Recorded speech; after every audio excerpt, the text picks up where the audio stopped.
অনেকের ধারণা ছিল পর্দার আড়ালে থাকা হাদির স্ত্রী হয়তো বাইরের জগৎ বোঝেন না, একেবারে সাদাসিধে। কিন্তু এই পর্দা করা নারী এখন বাঘিনীর বেশে প্রশাসনকে যেভাবে নাকানি চুবানি খাওয়াচ্ছেন তা দেখে তাবর তাবর কর্মকর্তাদেরও ঘাম ছুটে যাচ্ছে। স্বামী হারানোর শোককে শক্তিতে পরিণত করে তিনি যখন হুঙ্কার দেন, তখন ঘরের শত্রু আর বাইরের শত্রুর গদি নড়ে ওঠে। হাদির স্ত্রী প্রমাণ করে দিয়েছেন যে পর্দা মানে দুর্বলতা নয়, পর্দা মানেই হলো বারুদ, যা জ্বলে উঠলে রক্ষা পায় না কেউই। বর্তমানে হাদির স্ত্রী রাবেয়া ইসলাম শম্পা একদিকে 10 মাসের দুধের শিশুকে সামলাচ্ছেন, আর অন্যদিকে দৌড়ারের ওপর রাখছেন প্রশাসনের বাঘা বাঘা কর্তাদের। গত 5 ফেব্রুয়ারি যমুনার সামনে যা ঘটেছে তা স্বাধীন দেশের ইতিহাসে এক চরম লজ্জার অধ্যায় হয়ে থাকবে। তারিখটা ছিল 5 ফেব্রুয়ারি, সময় তখন বিকেল 4টে। স্থান ঢাকার মিন্টো রোডের রাষ্ট্রীয় অতিথি ভবন যমুনা, যেখানে বর্তমানে প্রধান উপদেষ্টা বসবাস করেন। শহীদ ওসমান হাদির বিচার চেয়ে জাতিসংঘে চিঠি পাঠানোর দাবিতে সেখানে অবস্থান নিয়েছিলেন তার স্ত্রী রাবেয়া ইসলাম শম্পা। কিন্তু প্রশাসন তার সাথে যে অমানবিক আচরণ করেছে তা শুনলে যে কোনো মানুষের বিবেক কেঁপে উঠবে। বিকেল 4টে থেকে রাত 12টা পর্যন্ত টানা 8 ঘন্টা তিনি সেখানে বসেছিলেন। এই দীর্ঘ সময়ে তাকে এক ফোঁটা পানি পর্যন্ত খেতে দেওয়া হয়নি। বাইরে থেকে তার সহযোদ্ধারা বারবার পানির বোতল নিয়ে ভেতরে ঢোকার চেষ্টা করেছেন, কিন্তু যমুনার গেটে থাকা পাষাণ প্রহরীরা সেই পানি ভেতরে ঢুকতে দেয়নি। একজন তৃষ্ণার্ত নারীর সামনে পানির বোতল আটকে দেওয়া কোনো সভ্য দেশের প্রশাসনের কাজ হতে পারে না। গরম আর তৃষ্ণায় তার গলা শুকিয়ে কাঠ হয়ে গিয়েছিল, তবুও তিনি জায়গা ছেড়ে নড়েননি। প্রশাসনের কর্তারা ভেবেছিলেন পানির কষ্ট দিলেই হয়তো এই নারী মাঠ ছেড়ে চলে যাবেন, কিন্তু তারা জানতেন না যে এই নারী সাধারণ কোনো নারী নন, তিনি হচ্ছেন শহীদ ওসমান হাদির যোগ্য সহধর্মিণী। তবে নিষ্ঠুরতার এখানেই শেষ নয়, বরং এর চেয়েও ভয়ঙ্কর ঘটনা ঘটেছে তার 10 মাস বয়সী কোলের শিশু ফিরনাসকে নিয়ে। মায়ের সাথে থাকা এই দুধের শিশুটিকে প্রশাসন জোর করে মায়ের কাছ থেকে আলাদা করে রেখেছিল। শিশুটিকে অফিসার্স ক্লাবের গেটে টানা 2 ঘন্টা আটকে রাখা হয়। চিন্তা করা যায়, 10 মাসের একটা বাচ্চা মায়ের জন্য কাঁদছে আর মা ভেতরে সন্তানের জন্য ছটফট করছেন, কিন্তু তবুও তাদের মন গলেনি। প্রশাসন কতটা অমানবিক হলে মায়ের কাছ থেকে দুধের শিশুকে কেড়ে নিয়ে আলাদা করে রাখতে পারে তা এই ঘটনা না দেখলে বিশ্বাস করা কঠিন। এটা কি শুধুই নিরাপত্তা ব্যবস্থা ছিল, নাকি একজন অসহায় নারীকে মানসিকভাবে ভেঙে ফেলার এক জঘন্য সাইকোলজিক্যাল গেম ছিল? তারা ভেবেছিল সন্তানকে আটকে রাখলে বা পানি না দিলে হাদির স্ত্রী দুর্বল হয়ে যাবেন, কিন্তু বাস্তবে ঘটেছে ঠিক তার উল্টোটা। এই অমানবিক আচরণের পরেই হাদির স্ত্রী আর সাধারণ নারী থাকেননি, বরং তিনি হয়ে উঠেছেন এক প্রকৃত বাঘিনী। প্রশাসনের এই ন্যাক্কারজনক আচরণের পর হাদির স্ত্রী যে ধামাকা স্টেটমেন্ট দিয়েছেন তা এখন সারা দেশের মানুষের মুখে মুখে ফিরছে।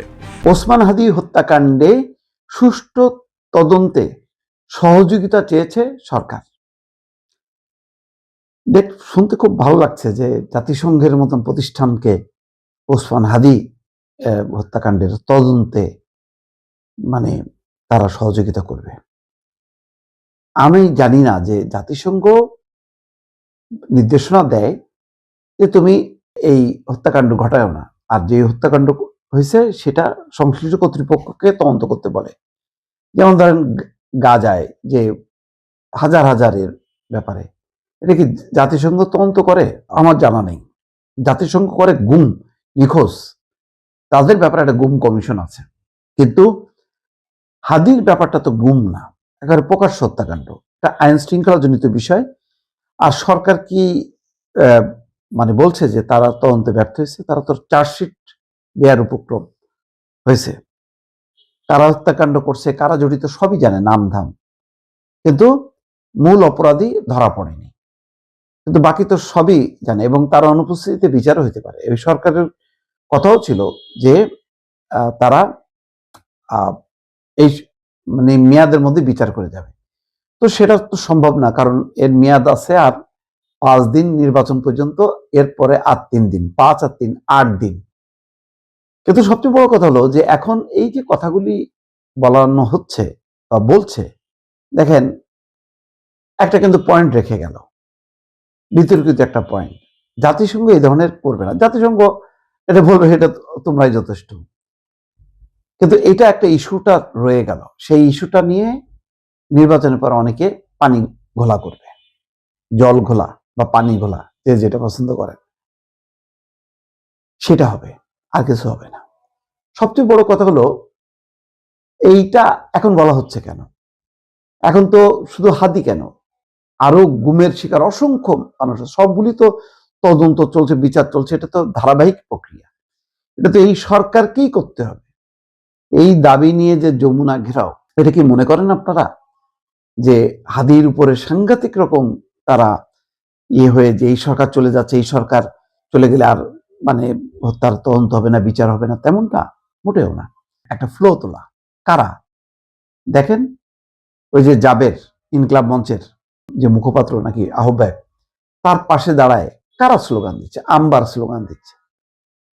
শিবিরের একেবারে পদধারী নেতা রাকসুর জিএস, এরা দিচ্ছে, ঝুমা দিচ্ছে, অন্যান্য সব তো শিবির। জাবেরকে, জাবের আমি জানি না, জাবেরের হয়তো শুধু পরে একদিন বলবে যে আমিও তো শিবির, নাকি জামাত বলে, জানি না। কিন্তু এই সময়টা, এই ইস্যুটাকে তারা জাগানোর চেষ্টা করছে, একটা ফ্লো তোলার চেষ্টা করছে। কারণ ঢাকা শহরের মোটামুটি ফলাফল কি হবে সবাই জানে। সুতরাং এই ঢাকা শহরে যদি একটা তরুণদের একটা উত্থান তারা চেয়েছিল, দুর্ভাগ্যক্রমে সেটা নস্যাৎ হয়েছে। এই জন্য তাদের মাথা খারাপ। দেখছে যে ওই যে বলে না, আমাদের ডাকসু জাকসু চারিদিকে বিজয়, সুতরাং এই তরুণরা নেমে গেলেই তো মানে সবাই ফুরফুর করে ভোট দেবে। এত সোজা না। এই প্রতিষ্ঠানগুলোতে ঘটনাক্রমে ছাত্রদল তার সংগঠন গড়ে তুলতে পারেনি, কারণ ছাত্রদল ছিল প্রকাশ্যে থাকার কারণে ছাত্রলীগ তাদেরকে কোথাও দাঁড়াতে দেয়। কিন্তু সীমিত ভিতরে ঢুকে বসে আছে, তার নামে না, বেনামে।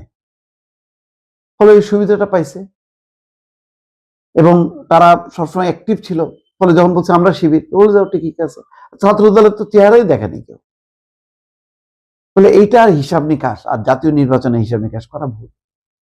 এখন তারা দেখছে যে এই প্রতিষ্ঠানগুলোকে ব্যবহার করতে হবে। দেখেন প্রত্যেকটা এই ডাকসু জাকসু সব কিন্তু নেমে গেছে এখন দাঁড়িপাল্লার পক্ষে। সেটা কথা ছিল না কিন্তু।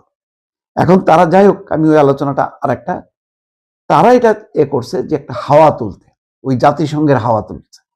এখন এই সরকারকে আপনি বলেন জাতিসংঘের প্রস্তাব পাঠাবে, যদি বলেন যে না ওই আমেরিকার পেন্টাগনে পাঠাবে, বলবে যে না ব্রিটিশ পুলিশকে পাঠাবে, ইন্টারপোলে পাঠাবে, বলবে যে ওই যে আন্তর্জাতিক অপরাধ ট্রাইব্যুনাল আছে হেগে, সেখানে পাঠাবে, সব কি করবে। কারণ সে তো আছে হাতে গোনা কয়েকদিন, তার সমস্যা কোথায়? ভালো হয়েছে এটা, যা বলতে চাচ্ছে ঠিক আছে। কি চাও? টাকা চাওয়াচ্ছে, নিয়ে যাও। কি চাও ওখানে বলে দেন, হ্যাঁ বলে দিচ্ছে। যার মেয়াদ শেষ, যার দম ফুরায় গেছে, তার কাছে চাওয়া না চাওয়া সমান কথা। এটা আন্দোলনকারীরা জানে না, জানে ভালো করে।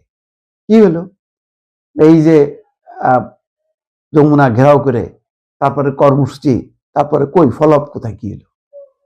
কি হলো? বুঝে গেছে এটা সাড়া দেয়নি। হাদি কার্ডটাকে অপব্যবহার করতে করতে এটাকে শেষ করে ফেলাইছে। হাদি এখন হচ্ছে ওই এদের হচ্ছে একটা পণ্য, এটা নিয়ে খেলছে তারা, বলের মতন খেলছে।